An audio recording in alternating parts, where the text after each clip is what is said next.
Hello friends, welcome back to my channel যে English with আকাশ। বন্ধুরা, প্রথমে আমি ক্ষমা প্রার্থী তোমাদের কাছে যে অনেক দিন যাবত আমি নতুন কোনো ভিডিও আনতে পারিনি চ্যানেলে, কিন্তু আমি কথা দিচ্ছি নতুন ভিডিও এখন থেকে কন্টিনিউ করব আমি, এবং তোমাদের যে ডাউটগুলো আছে সেগুলো আমি সলভ করব।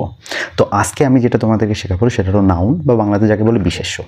তো আমি শেখাবো যে বিশেষ্য কাকে বলে, কত প্রকার, কী কী, এবং ইংরেজিতে চিনব কী করে, সেগুলো সম্পর্কে একদম বিস্তারিতভাবে আলোচনা করব। তো চলো, let's get into the video. প্রথমেই দেখব নাউন বা বাংলাতে যাকে বলে বিশেষ্য, এর আক্ষরিক অর্থ বলতে কী বোঝায়।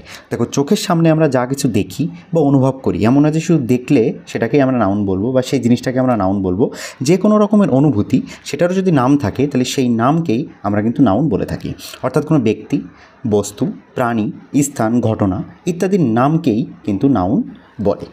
সেন্টেন্সে এরা কোথায় বসে? সাবজেক্ট বা অবজেক্ট হিসাবে এরা বসে থাকে। আচ্ছা, যদি বলি এর সংজ্ঞা কী, তাহলে নাউন কাকে বলে? It refers to Annie kind of name. অর্থাৎ যে কোনো রকমের নামকেই কিন্তু নাউন বলে। যে কোনো কিছুর নামকে নাউন বলা হয়। যেমন কি, ধরো আকাশ, এখানে কোনো একটা ব্যক্তির নাম। গঙ্গা, এটা কোনো একটা রিভারের নাম। তাজমহল, এটা একটা স্থাপত্যের নাম। কলকাতা, এটা একটা জায়গার নাম। এবং ঈগল, এটা একটা বার্ডের নাম। এরকম আরও অনেক কিছু, যে কোনো কিছুর নামকেই কিন্তু নাউন বলা হয়। এমনটি তোমরা জানো, এই বিশ্বব্রহ্মাণ্ডে আমাদের চারপাশে কোটি কোটি জিনিসের নামকরণ করা হয়েছে। কিছু আছে ব্যক্তির নাম, কিছু আছে সমষ্টি বা গ্রুপের নাম, কিছু আছে বস্তুর নাম, গুণবাচক কিছু নামও পাওয়া যায়। তো এর উপর ডিপেন্ড করে কিন্তু নাউনকেও আমরা 5টি প্রধান ভাগে ভাগ করতে পারি। দেখো, নাউনের প্রথম যে ভাগটি সেটাকে বলে প্রপার নাউন বা নামবাচক। অর্থাৎ যে কোনো ব্যক্তি বা বস্তুর যদি নির্দিষ্ট করে কোনো নাম বোঝায়, সেটা হয়ে যাবে প্রপার নাউন। তারপর আসবে কমন নাউন বা জাতিবাচক। জাতিবাচক বলতে একই জাতীয় কোনো ব্যক্তি, বস্তু বা প্রাণীকে যখন একসঙ্গে বোঝাবে তখন সেটা হয়ে যাবে জাতিবাচক। যেমন বয়, বয় মানে বালক।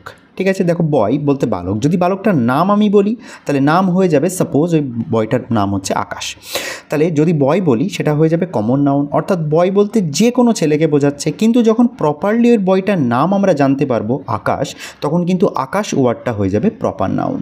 ওকে, তারপর আসবে কালেকটিভ নাউন। কালেকটিভ নাউন মানে হলো সমষ্টিবাচক বা গ্রুপ। অর্থাৎ অনেকগুলো কমন নাউন মিলে যখন একটি গ্রুপ তৈরি করবে তখন সেটাকে বলা হয় কালেকটিভ নাউন বা সমষ্টিবাচক। যেমন ক্লাস, অর্থাৎ অনেকগুলো বয় বা গার্ল মিলে কিন্তু একটা ক্লাস তৈরি হয়, এবং সেখান থেকে যখন একটি বয় বা গার্লকে নিয়ে আসা হবে, অর্থাৎ জাতিকে নিয়ে আসা হবে, তখন সেটা হয়ে যাবে কমন নাউন। আর সে কমন নাউন বা জাতির যখন নির্দিষ্ট করে কোনো নাম বোঝানো হবে তখন সেটা হয়ে যাবে প্রপার নাউন। এবার আসি ম্যাটেরিয়াল নাউন। দেখো, ম্যাটেরিয়াল নাউন মানে হলো বস্তুবাচক। অর্থাৎ যে কোনো একটা কমন নাউন বা যে কোনো একটা জিনিস অ্যাকচুয়ালি কী দিয়ে তৈরি, অর্থাৎ সেটা কী ম্যাটেরিয়াল দিয়ে তৈরি আছে, সেটাকে বলা হয় বস্তুবাচক। ধরো প্লাস্টিক, প্লাস্টিক দিয়ে সাপোজ আমি একটা পেন তৈরি করেছি, তাহলে পেন যেটা তৈরি করেছি এটাও একটা জিনিসের নাম বা একটা জাতিবাচক বোঝাচ্ছে, তখন সেটা হয়ে যাবে কি? Common noun. কিন্তু পেনটা কী দিয়ে তৈরি? পেনটা একটা প্লাস্টিক দিয়ে তৈরি, তাই তো? তাহলে পেনটা যখন প্লাস্টিক দিয়ে তৈরি হবে, তাই পেনের ম্যাটেরিয়াল হলো প্লাস্টিক। অর্থাৎ ম্যাটেরিয়ালের নাম মানে এই প্লাস্টিকটা হয়ে যাবে হলো ম্যাটেরিয়াল নাউন। এবার আসি অ্যাবস্ট্রাক্ট নাউন। অ্যাবস্ট্রাক্ট নাউনে কি বলছে? অ্যাবস্ট্রাক্ট নাউন হলো গুণবাচক বিশেষ্য বা গুণবাচক বিশেষ্য বলতে কি? অর্থাৎ কোনো কিছুর মধ্যে বা কোনো মানুষের মধ্যে যখন কোনো গুণের ব্যবহার দেখা যাবে বা তার নাম বোঝাবে, তখন সেটা হয়ে যাবে অ্যাবস্ট্রাক্ট নাউন বা গুণবাচক। অর্থাৎ ধরো অনেস্টি, অনেস্টি যদি কারোর মধ্যে থাকে তখন সেই লোকটা অটোমেটিক কী হয়ে যাবে? অনেস্ট হয়ে যাবে। তাহলে অনেস্ট হলো একটা অ্যাডজেক্টিভ, কিন্তু অনেস্টটা কিসের জন্য হয়েছে? কারণ তার মধ্যে অনেস্টিটা আছে। তাই অনেস্টি যে জিনিসটার নাম সেটা হলো একটা গুণের নাম, তাই সেই অনেস্টিটা হয়ে যাবে আমাদের অ্যাবস্ট্রাক্ট নাউন। প্রথমে আমরা যে নাউন নিয়ে আলোচনা করব সেটা হলো প্রপার নাউন বা নামবাচক বিশেষ্য। যেমন প্রথমেই বলেছি, it is a name of particular person, place or thing. অর্থাৎ যে নাউন দ্বারা নির্দিষ্টভাবে কোনো ব্যক্তি, বস্তু, প্রাণী, স্থান বা প্রতিষ্ঠানের নামকে বোঝাবে সেটাকেই প্রপার নাউন বলা হবে। অর্থাৎ প্রপারলি কোনো জিনিসের নাম যখনই বোঝাবে সেই নামটাই হয়ে যাবে প্রপার নাউন। যেমন উদাহরণ লিখেছি, দেখো, আকবর ওয়াজ এ গ্রেট কিং, মানে আকবর একজন বড় বা মহান রাজা ছিলেন। এখানে কিং যদি আমি শুধু তোমাকে বলি তাহলে কিং বলতে কিন্তু যে কোনো রাজার কথা বলা হচ্ছে বা বলা হয়, কিন্তু যখনই আমি বলবো আকবরের নাম, অর্থাৎ তখন কিন্তু অন্য কোনো রাজা নয়, তুমি আকবরকেই বুঝবে। অর্থাৎ সেই ব্যক্তিটাকে বা সেই আকবর নামে যে ব্যক্তিটা ছিল, যে রাজাটা ছিলেন, তার নামটাই কিন্তু তুমি প্রপারলি বুঝতে পারবে। তাহলে এই আকবর নামটাই হয়ে যাবে কিন্তু প্রপার নাউনের একটা উদাহরণ। পরের উদাহরণটা দেখো, Dhaka is the capital of Bangladesh. এখানে কিন্তু ঢাকা বলতে একটা সিটির নাম আমি দিয়েছি যেটা বাংলাদেশে অবস্থিত। তাহলে বাংলাদেশের একটা নির্দিষ্ট করে সিটির নাম আমি এখানে দিয়েছি ঢাকা, তাহলে এই নির্দিষ্ট নামটাই হলো এখানে একটা প্রপার নাম। আচ্ছা, Ganga is the longest river in India. দেখো ইন্ডিয়াতে তো আরও অনেক রিভার রয়েছে, কিন্তু নির্দিষ্ট করে আমি গঙ্গার নামটাই সিলেক্ট করা হয়েছে এখানে বা দেওয়া হয়েছে। তাহলে গঙ্গা যে নামটা এখানে দেওয়া হয়েছে সেটাই হলো এখানে প্রপারলি একটা রিভারের নাম, তাই গঙ্গাটা হলো প্রপার নাউন। আচ্ছা, এবার প্রপার নাউন চেনার উপায় কী? দেখো, প্রপার নাউনে সবসময় ক্যাপিটাল লেটার দ্বারা শুরু করা হয়, অর্থাৎ যে নাউনগুলো হবে প্রপার নাউন সেগুলো সব ক্যাপিটাল লেটারে দিতে হবে। আর কি ব্যক্তি, প্রতিষ্ঠান বা স্থানের নামের আগে দা ব্যবহার করা কিন্তু হয় না, অর্থাৎ কোনো ব্যক্তির নাম, যেমন এখানে আকবরের নাম লিখেছি, আকবরের আগে কিন্তু আমি দা ইউজ করতে পারবো না, ঠিক আছে, দা কিন্তু ইউজ করা যায় না। আবার কোনো প্রতিষ্ঠানের নাম যেমন বাংলাদেশ বা ইন্ডিয়া, দা ইন্ডিয়া কিন্তু দেওয়াই উচিত নয় বা দেওয়া যায় না, এবং দা বাংলাদেশও কিন্তু দেওয়া যায় না, যেহেতু এটা নির্দিষ্ট একটাই রয়েছে, যার কারণে আমরা এখানে আর এক্সট্রা করে দা ইউজ করি না। বা কোনো স্থানের নামে যেমন দা ঢাকা, এটাও কিন্তু আমরা লিখি না, অথবা দা কলকাতা, দা দিল্লি, এটাও কিন্তু আমরা ইউজ করি না। ওকে, এবার দেখি কমন নাউন। কমন নাউনকে কিন্তু জাতিবাচক বিশেষ্য বলা হয়। It is denoted to a general category, অর্থাৎ জেনারেল ক্যাটাগরি বলতে কী বোঝায়? অর্থাৎ কমন বা সাধারণ কোনো কিছুর নাম। ওকে, যখন কোনো কিছুর নাম আমি তোমাকে বলবো এবং বলার সঙ্গে সঙ্গে তুমি বুঝে যাবে কিন্তু তার প্রপার নাউন জানতে পারবে না, তখন সেটাকে আমি কমন নাউন বলবো। যেমন কি বলছে দেখো, আকবর ইজ এ গ্রেট কিং। এখানে কিং বলতে কিন্তু রাজা। আমি যদি শুধু তোমাকে কিং বলি তাহলে তুমি যে কোনো রাজার কথা এখানে ভাববে, বাট কিংকে যখন আমি আকবর বলবো তো আকবর বলতে কিন্তু সেই প্রপারলি কিংয়ের নাম, কিন্তু যখন শুধু কিংটা বলবো তখন কিন্তু সেটা কমন নাউন হয়ে যাবে, কারণ কিং বলতে যে কোনো রাজাকে কিন্তু বোঝানো হচ্ছে। তাহলে কিং হয়ে যাবে কমন আর আকবর হয়ে যাবে প্রপার। ওকে, পরেরটাই দেখো, আই লাভ ফ্লাওয়ার। ফ্লাওয়ার বলতে এখানে কিন্তু ফুলের কথা বোঝানো হচ্ছে, তো ফ্লাওয়ার বলতে ফুল, এবং কোন ফুল, ফুলের নাম কিন্তু আমি দিইনি। তাহলে ফ্লাওয়ার যখন বলবো সেটা কমনলি ইউজ হওয়া একটা নাম, তাহলে এই ফ্লাওয়ারটা হয়ে যাবে একটা কমন নাউন। এবং এই ফ্লাওয়ারের সঙ্গে যখন আমি লিলি কথাটা ইউজ করবো, লিলিও একটা ফুলের নাম, কিন্তু সেই লিলিটা কিন্তু হয়ে যাবে একটা প্রপার নাউন, আর যে ফ্লাওয়ার এটা হয়ে যাবে কমন নাউন। তারপরটা আছে cow is a helpful animal.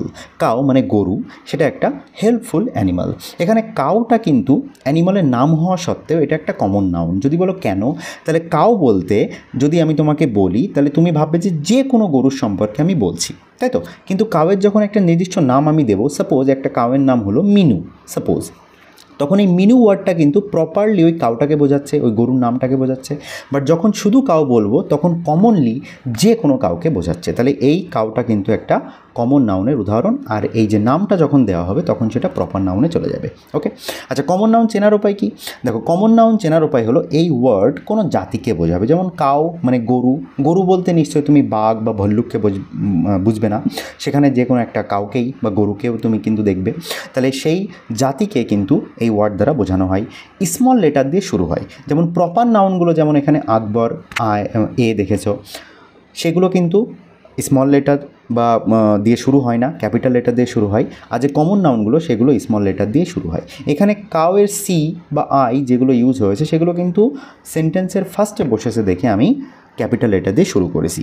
যদি এগুলো লাস্টে থাকতো বা অন্য কোথাও থাকতো তখন কিন্তু স্মল লেটার দিয়েই শুরু হতো। তো ম্যাটেরিয়াল নাউন বলতে বোঝায় বস্তুবাচক বিশেষ্য, অর্থাৎ যে কোনো বস্তু কী দিয়ে তৈরি সেই বস্তুটার নামকে কিন্তু বলা হয় material noun. It denotes the name of A material. যে কোনো রকমের ম্যাটেরিয়ালের নামকেই কিন্তু ম্যাটেরিয়াল নাউন বলা হয়। বস্তু বা তার উপাদানের নামকে বোঝায়। অ্যাকচুয়ালি কোনো বস্তু সেটা কী দিয়ে তৈরি, তার উপাদান বা ম্যাটেরিয়াল, সেটাকেই ম্যাটেরিয়াল নাউন বলা হয়। যেমন কি, I have a bat made of wood. আমার একটি কী আছে? ব্যাট আছে। সে ব্যাটটা কী দিয়ে তৈরি? সে ব্যাটটা উড মানে কাঠ দিয়ে তৈরি, অর্থাৎ ব্যাটের ম্যাটেরিয়ালটা কি? উড। এই উডটাই হলো ম্যাটেরিয়াল নাউন। ওকে, পরেরটা, he gave her a diamond ring. এখানে দেখো রিং যেটা, সেটা হলো একটা কমন নাউন। রিং বলতে তুমি বুঝবে, ব্যাট বলতেও কিন্তু এগুলো কমন নাউন বোঝাবে, কিন্তু সেই নাউনটা অ্যাকচুয়ালি কী দিয়ে তৈরি? রিংটা, সেটা হলো একটা ডায়মন্ড দিয়ে তৈরি। এই ডায়মন্ডটাই হলো এই রিংয়ের একটা ম্যাটেরিয়াল, তাই এই ডায়মন্ডটা হয়ে যাবে কিন্তু ম্যাটেরিয়াল নাউন, রিংটা হয়ে যাবে কমন নাউন। পরেরটা দেখো, কটন ক্লথস আর গুড টু ওয়্যার, অর্থাৎ কটনের তৈরি যে ক্লথসগুলো সেগুলো মানে ব্যবহার করতে খুবই ভালো। এখানে দেখো ক্লথস, এই ক্লথসটা কী দিয়ে তৈরি? কটন দিয়ে তৈরি বা তুলো দিয়ে তৈরি, তাহলে এই ক্লথসের ম্যাটেরিয়াল হলো কটন, তাই এই কটন ওয়ার্ডটা হয়ে যাবে হলো ম্যাটেরিয়াল নাউন, আর ক্লথস যেটা সেটা হয়ে যাবে নাউন। এবার যখন এই ক্লথসের একটা নাম দেওয়া হবে তখন কিন্তু সেটা হয়ে যাবে প্রপার নাউন। আবার এদিকে রিংয়ের যদি একটা নাম দেওয়া হয়, যেমন যে কোনো একটা রিং ভালোবেসে কেউ কোনো কিছু নাম দিল রিংয়ের, তাহলে সেটাও কিন্তু হয়ে যাবে প্রপার নাউন। ওকে, আশা করি বুঝতে পেরেছো। এবার চেনার উপায় কি? এই নাউন কাউন্ট বা গোনা যায় না, একদম ঠিক। ম্যাটেরিয়াল নাউন যেমন উড, কাঠ, অর্থাৎ সেই ব্যাটটা তৈরি কাঠ দিয়ে, কিন্তু কাঠ কি তুমি গুনতে পারবে যে কটি? একটি কাঠ, দুটি কাঠ? কাঠ কিন্তু গুনে না, কাঠ কি ওখানে অর্থাৎ ওজনে বা অন্যভাবে কিন্তু মাপা হয়। আবার রিং মানে ডায়মন্ড, ডায়মন্ডও কিন্তু তুমি গুনতে পারবে না। ডায়মন্ড কী করতে পারবে? ওটা পরিমাপ করতে তুমি পারবে। আবার কটন, তুলো, সেটাও কিন্তু গোনা বা কাউন্ট করা যাবে না। এটি ওজন বা পরিমাপ করতে হয়, অর্থাৎ কতটুকু ওখানে ইউজ হয়েছে সেই পরিমাণটা তুমি ওখানে ওজন করে বা পরিমাপ করে কিন্তু বের করতে পারবে। এবার পরেরটা দেখি কালেকটিভ নাউন কী বলছে। কালেকটিভ নাউন বা বাংলাতে যাকে বলে সমষ্টিবাচক বিশেষ্য, অর্থাৎ এটা ডিনোটস করে a group of people, animal, things etcetera, অর্থাৎ কোনো গোষ্ঠী বা দলের নামকে বোঝায়।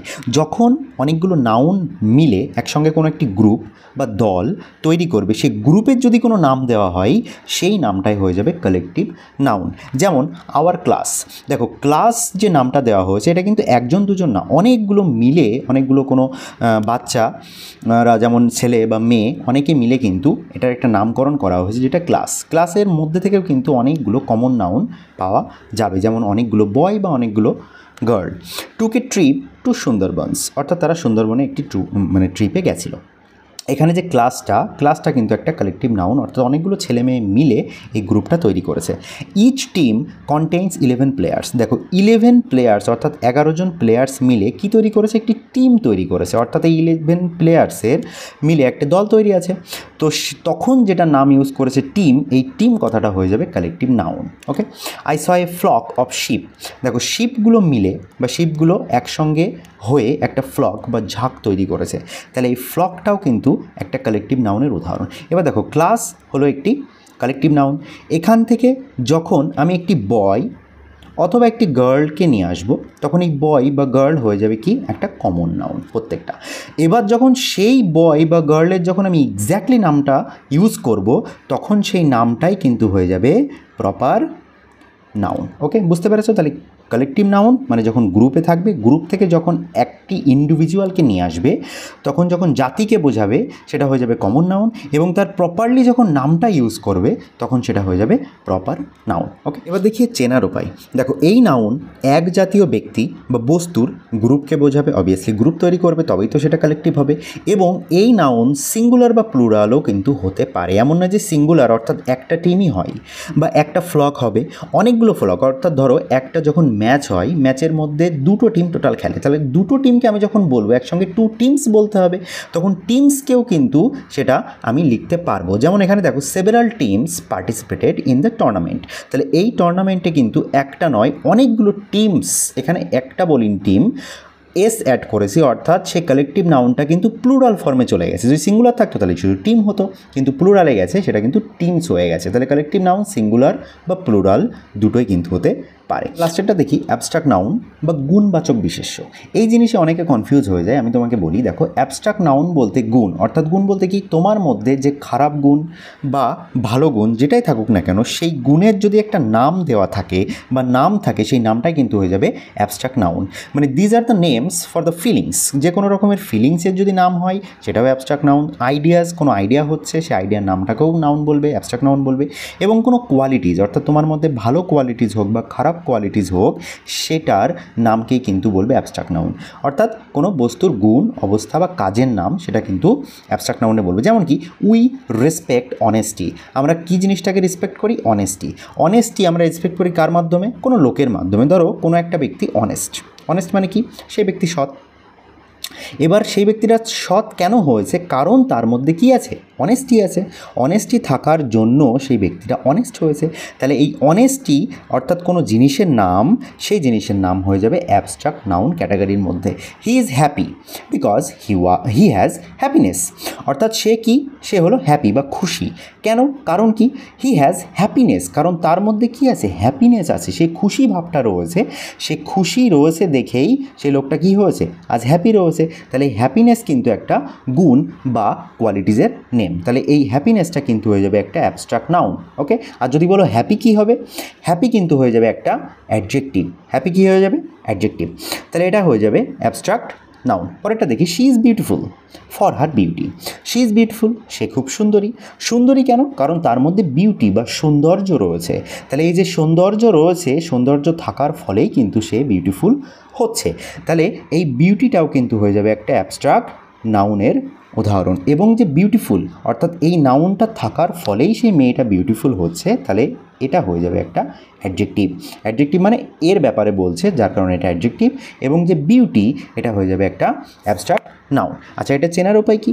দেখো, এই নাউন দেখা বা স্পর্শ করা যায় না, এটা শুধুমাত্র কি ফিল করতে হয় বা অনুভব করতে হয়। শুধুমাত্র ফিল বা অনুভব কিন্তু করা যায়। তো আমি যে নাউনের 5টা ভাগ করালাম, সেই 5টা ভাগকে কিন্তু ফার্দার আবার 2টো ভাগে ভাগ করা হয়, যেটা সাধারণত খুব কম ইউজ হয় আমাদের ইংলিশ গ্রামারে, তবুও আমি বলে রাখি। একটাকে বলে কংক্রিট, একটাকে বলে অ্যাবস্ট্রাক্ট। দেখো, কংক্রিট বলতে কোন নাউনগুলো? যে নাউনগুলো তুমি দেখতে বা ছুতে বা পরিমাপ করতে পারবে, যেমন Akash, Ganga, boy, girl. Actually proper, common, collective, material, এই 4টি ভাগকে বলা হয় কংক্রিট নাউন। অ্যাকচুয়ালি এগুলো তুমি দেখতে বা ছুতে পারবে। আর লাস্ট যেটা ভাগ করিয়েছিলাম অ্যাবস্ট্রাক্ট নাউন, সেটা আলাদা ক্যাটাগরিতে রাখা হয়, কারণ এই ভাগটাকে বা এই নাউনগুলোকে তুমি শুধুমাত্র ফিল করতে পারবে, তুমি দেখতে বা ছুতে পারবে না। যেমন অনেস্টি মানে সততা, এটা কিন্তু তুমি দেখতে পারবে না বা বলতে পারবে না যে আমাকে একটু সততা দিয়ে দাও। অথবা হ্যাপিনেস বা খুশি, ঠিক আছে, খুশি কিন্তু জাস্ট তুমি ফিল করতে পারবে যে হ্যাঁ আমার খুশি হচ্ছে। এমন নয় যে আমি বা তুমি দোকানে গিয়ে বললে যে আমাকে 2 টাকার বা 5 টাকার খুশি দাও বা আমার 10 টাকার অনেস্টি দাও, সেটা কিন্তু সম্ভব নয়। তাই একটা পার্টকে বলে কংক্রিট নাউন, যার মধ্যে 4টি নাউন রয়েছে, আর একটাকে বলে অ্যাবস্ট্রাক্ট নাউন, যার মধ্যে শুধু অ্যাবস্ট্রাক্ট নাউনটাই রয়েছে। ওকে, তো আশা করি বুঝতে পেরেছো নাউনের 5টি ভাগ। থ্যাংক ইউ বন্ধুরা, আশা করি এই ভিডিওটা থেকে তোমাদের কিছু না কিছু উপকার হয়েছে। এবং যদি কোনো ডাউট থাকে নাউন সম্পর্কে, তাহলে অবশ্যই আমাকে কিন্তু কমেন্ট সেকশানে জানিও। আর ভিডিওটা কেমন লাগলো সেটাও জানিও।